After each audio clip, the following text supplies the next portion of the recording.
Welcome to MiConvert. In this tutorial, I will show you how to convert MB files to PLY format, completely free and online. Open your browser and search for MB to PLY.MiConvert.com. Click on the first result to go straight to the converter. You are now on the MB to PLY converter page. The interface is clean and easy to use. Let's upload a file. Click the Choose File button.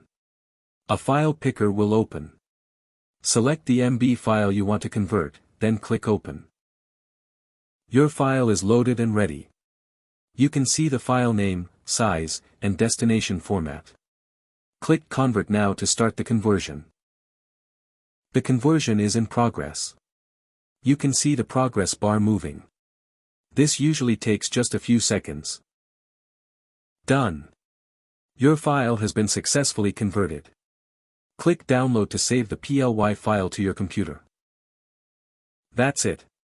Visit MiConvert.com for more free conversion tools. Subscribe for more tutorials. Thanks for watching.